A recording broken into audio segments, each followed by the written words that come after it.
Come October, Eddie Hearn has said that Joseph Parker should be fighting for a second time this year.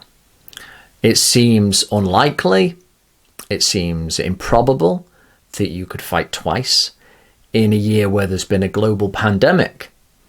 But the plan seems to be for Joseph Parker to fight fellow Kiwi, Junior Farr. Now, Farr is a Tongan, Parker is a Samoan. So we've got that Pacific Islander rivalry. And also Farr has apparently beaten Parker once in the amateurs before. So you can work that into the narrative and do what you will over in New Zealand. I don't know whether you're going to have to pay for it. Now, Farr does not look like much of a world beater. Yes, he's undefeated in about 17, 18 fights. Decent size. But in his penultimate fight, he was floored by Dominic Gwynn, of all people, who is 45 now, really been through the mill.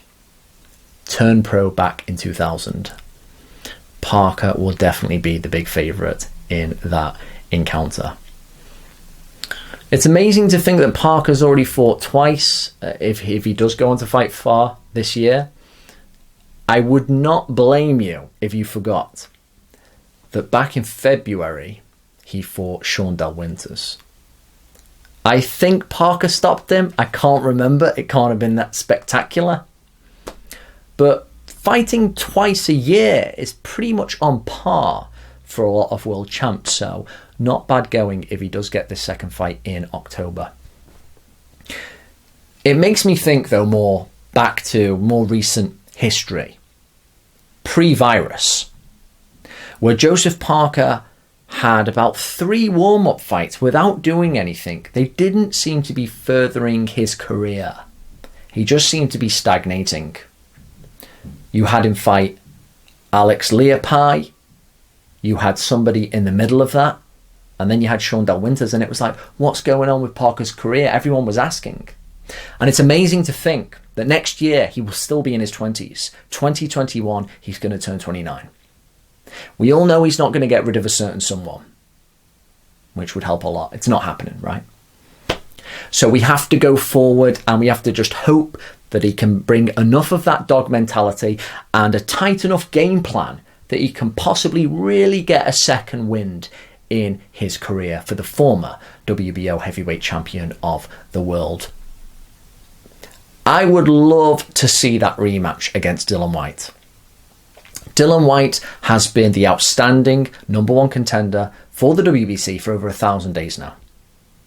So he's got to get his shot at some point. But when he probably loses against Fury, who should still have the belt, that's when I'd love to see that rematch against Parker, because they're more near each other's level, around the same size, both got flaws. I think Dillian Whyte doesn't have the talent Parker does, and Parker's got this terrible habit of just kind of going to sleep in fights. And I'm thinking, why isn't he getting stuck in more? Why isn't he applying himself? That move that Parker did in the first fight, almost stopping him in the 12th round, I think that saved his career. That made people at least still take him seriously at the world level, because he'd looked terrible before that. Not doing very much at all. If Dillian Whyte were to get his shot and lose, the Parker-Dillian Whyte rematch is still lucrative. Have it over here in the UK. I've got no problem if you put that on pay-per-view, which is rare for me to say. I've got no problem if you put that on pay-per-view, because they've got good chemistry. It's a meaningful fight. And if Parker manages to win again, who knows? He can try and challenge one of the big boys again. If Parker fights Junior Farr in October, it's looking like he's going to do the business again, get a stoppage. How do you see that fight going?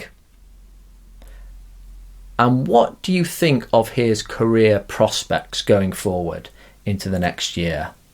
I can't see how you ever sell a rematch against Joshua. The first fight was just too bad. And I don't see how you really shout his case against Fury. They're kind of like mates as well, aren't they? Would you, like myself, prefer to see that rematch against Dillian Whyte?